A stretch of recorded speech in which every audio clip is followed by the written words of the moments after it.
afternoon, my friends. 3 o'clock, let's go to work. My name is Michael C.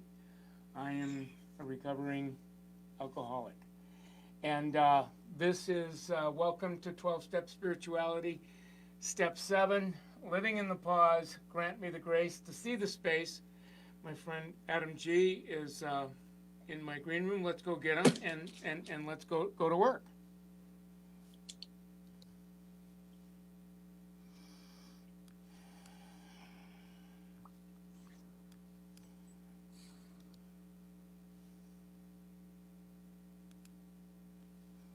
Hi, Adam.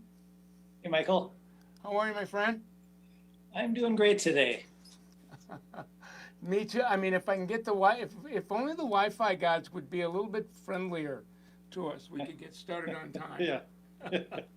Well, listen. Without any further ado, you and I were thinking about what we might want to talk about this afternoon, and you mentioned in passing there were three passages from some of our favorite teachers, and I wanted to give you the opportunity to put them out, and maybe our conversation around Step 7 in the pause could be grounded in that. So get us started.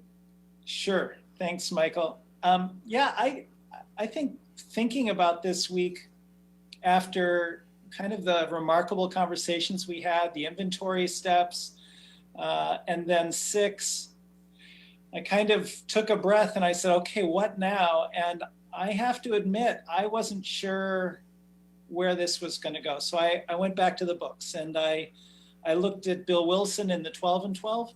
I looked at Thomas Keating in the book Divine Therapy. And I looked, of course, at Richard Rohr in Breathing Underwater. And I wanted to share with you the three snippets that came out of each of their conversations about Step 7. So I'll share that on the screen right now. So from the 12 and 12, in Step 7, Bill Wilson writes, the most profound result of all was the change in our attitude toward God. And then I went on, and actually the person's being quoted from Divine Therapy is Tom S., the AA who was interviewing Thomas. And he said, when I completed Step 7, I knew I had done it imperfectly. I still had my character defects deeply in place, but something new was present. My attitude toward God was changing. And then Richard Rohr, as he always does, sums it up. We ask not to change God, but to change ourselves. We pray to form a living relationship, not to get things done. So I put these out there for you and I to discuss. And, you know, the thing that jumps out from all of these authors is we're not changing God. We are changing ourselves. We're changing our attitude. And in this moment of Step 7, when we ask, that is actually the moment in which we are committing to this change in attitude. I also noticed at the very end of Richard Rohr's there, the mention of the relationship and how the relationship that we have been building through centering prayer with the God of our understanding kind of comes to fruition in this Step 7 as we are making the commitment to change our attitude through this ask. So, you know, I came into this yesterday at our conversation. I said, I don't have much, Michael, but it sure seems like something in this idea that Step 7 is where we change our attitude towards God. There's something in that. And so I then threw it onto your plate and said, what do you think of that? Yeah. Well, the two that touched my soul was because I first of all, I found all three in my experience. You know, again, oh yeah, that's so true, or at least for me. The first point, the changing in, you know, the profound change in attitude, you know, ... towards God. That happened for me. It wasn't a blinding flash but it's still very much present tense. As we speak, the more I show up and engage, that that attitude, that relationship continues to evolve. But the biggie was in that middle quote, something in that something new was present, and so that's got my name on it. Yeah, there it is. When I completed the step 7, I knew I had done it imperfectly. I still had my defects deeply in place, but something new was present. My attitude towards God was changing. That has, that's my autobiography in recovery.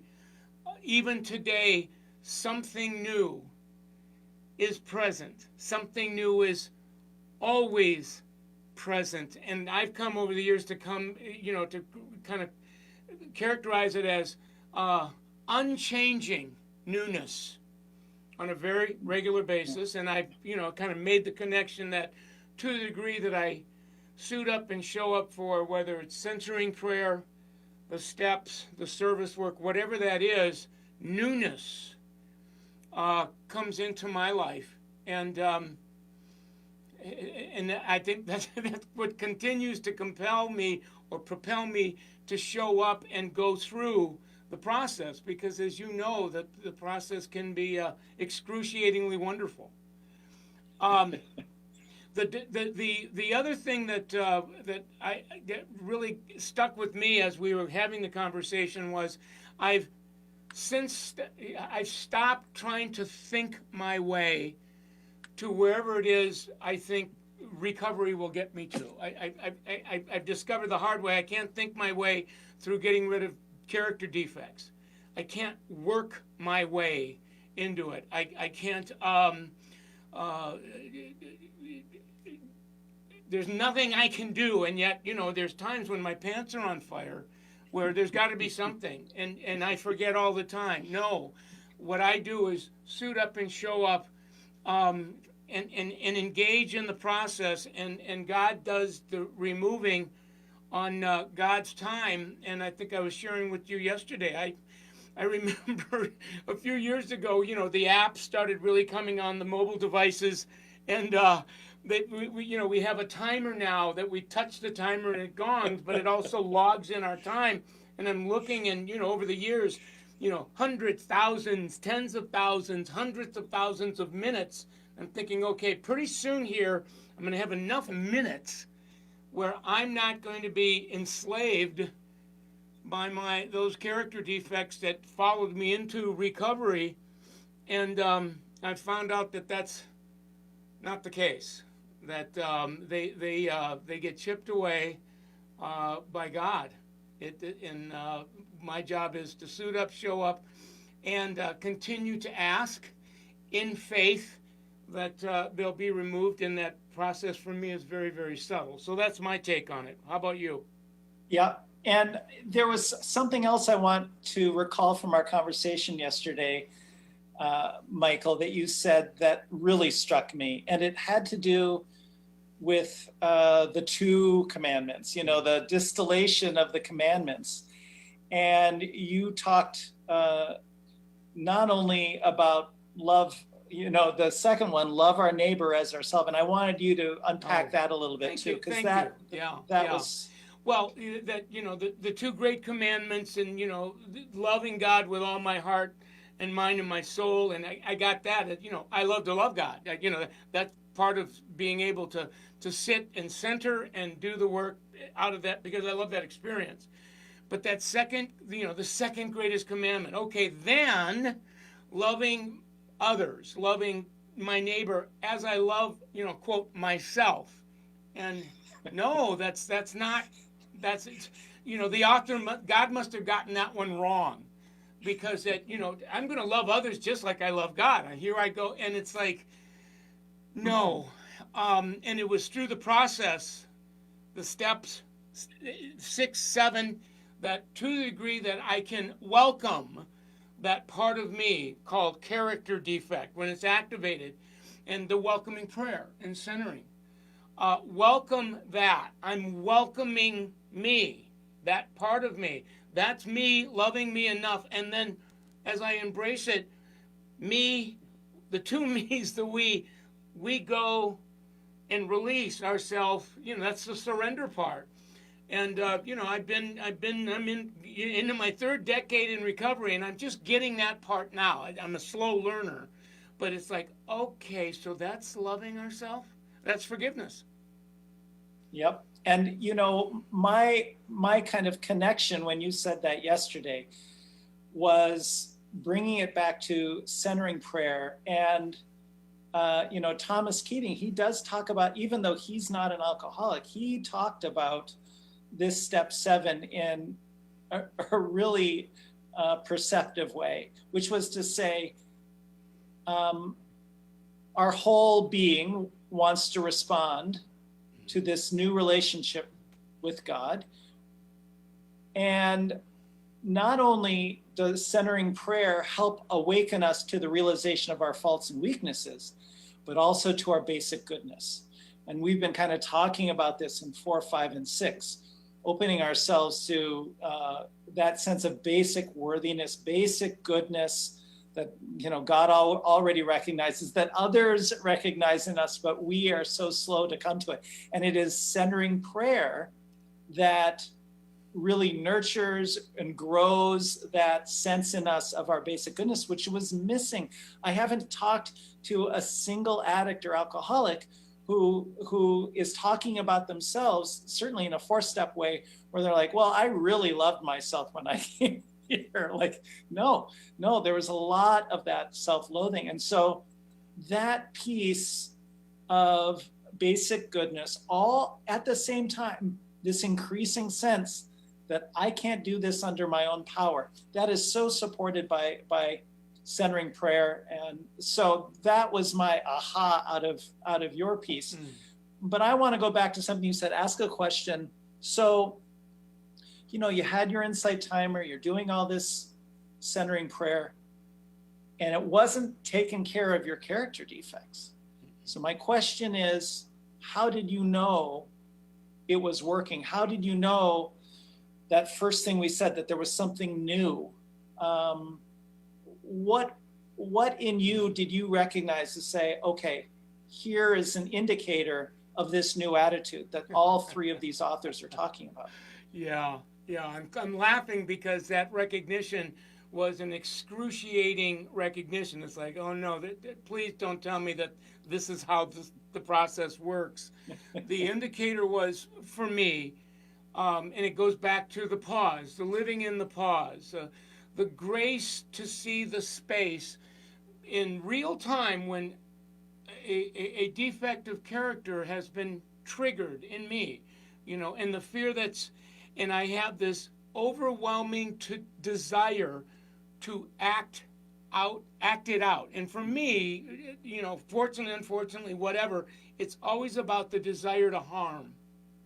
So when I'm scared and something gets, and I'm angry or resentment is rearing its ugly head, I was never awake to, there it is. And because before waking up, every desire to harm was a call to action. And there was no space. Desire, chill. Right? And now the good news is there is a space. The whole truth is to not act on that desire, that's suffering for me. That, the passion, if you will, of the cross is, even though I feel like it, I'm not going to. Well, what are you going to do? Well, I'm whatever it is, it's not going to be acting it out. I'll sit in center. I'll call my sponsor. I'll go to a meeting. Whatever I need to do. And then sometimes it's just in faith waiting, it'll be lifted. And I learned in recovery from people like you that the quickest way to keep a desire alive and well and growing is to act on it. But if a desire is to be removed, my part is to, in faith, it's called the passion, to look up the word, to suffer without. I'm not going to act that out, and there's a quake there. And over time, that desire gets less chronic. At least that's been my experience. And I'm not as plagued by it. But then there is the next desire. You know, God's always giving me something to surrender. So Right. that's what I'm pointing to. Yeah. So so my button on all of that is to turn back to something that I just read right before we started. I was reading more, and I went back to Rohr because he said something that was really about this piece. The difference between us getting to 7 and saying, okay, I'm gonna tackle my character defects. I'm gonna wrestle them. I'm gonna throw them down. I'm gonna take care of them. None of that is happening. So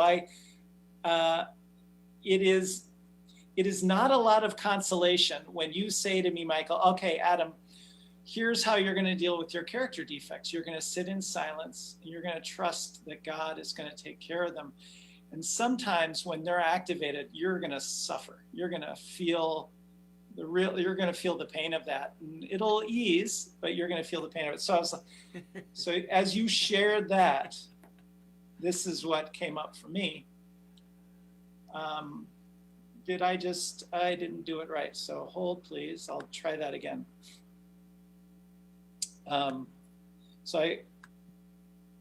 Here we go. So this is what Rohr says. We can never engineer or guide our own transformation or conversion. And I love his analogy here. Don't dare go after your faults yourselves, or you will go after the wrong thing. Instead, you have to let God, 1, reveal your real faults to you, usually by failing and failing many times. And then 2, as you were just saying, Michael, allow God to remove those faults from his side and in God's way. If you go after them with an angry stick, you will soon be left with just an angry stick. And the same faults at a deeper level of disguise and denial. And he ends it with, for some reason, to ask for your daily bread is to know that it is being given. To sit in silence is to know that I am in presence of God. To not ask is to take my own efforts, needs, and goals and myself far too seriously. So, we came into this step 7, Michael, and I was like, where are we going to go? And I actually came out of our conversation realizing this is everything. This is everything we've been working on, starting with step 1, and they culminate in this moment where I ask. And in that ask, in the same way as the sacred word of centering prayer, in that ask, I am committing to this new relationship, this new attitude toward life. And it's kind of beautiful. And all 3 of our, they're not really telling us what to do except ask. Yeah. And that's kind of comforting at the end of the day. Yeah, but in my closing, if I have the willingness through the grace, through the help of my higher power, God, to be, I don't want to say walk through it, to be taken through that, the excruciatingly, the wonderful part, because to have this conversation with friends that aren't in recovery, it's like, you got to be out of your mind. You must have a very high threshold for pain, and you're crazy. But on the other side of that, there is a grace. And that grace is that grace gets used during an activated defect and when there is no activation. And I'm in life. And those moments are called being present with grace in the moment. We can't find words to describe that. We use words like spiritual freedom, but those are big moments. So it's the something new. It's the something new. Yes, unchanging newness. All right, we're out of time, my friend. Fantastic. So are we going to suit up and show up next week, or are we I think so. Who doesn't like to do the inventory steps? Who doesn't like to do the amends steps? Yeah. Who doesn't want to make a list of all the people they've harmed? Let's go. Yeah, let's go. So we call those the rocket booster steps, and where the promises start to materialize. So I'll look forward to engaging that conversation with you and our friends in the community. So until then, I love you. Stay well. Love you, Michael. Thank you. See you next, gang.